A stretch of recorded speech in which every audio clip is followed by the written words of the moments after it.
దేవుని స్తోత్రములు. మీ అందరికీ నా వందనములు. ఈరోజు దేవుని వాగ్దానము.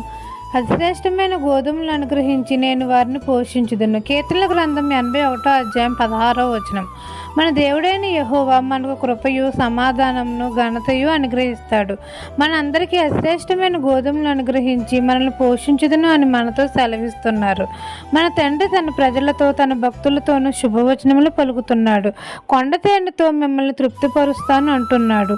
ఇశ్రాయేలు, నీవు నా మాట వినిన ఎడల ఎంత మేలు ఎంత మనోహరము అని మన తండ్రి మనతో సెలవిస్తున్నారు. మనకు బలమై ఉన్న దేవునికి ఆనందగానం చేయాలి.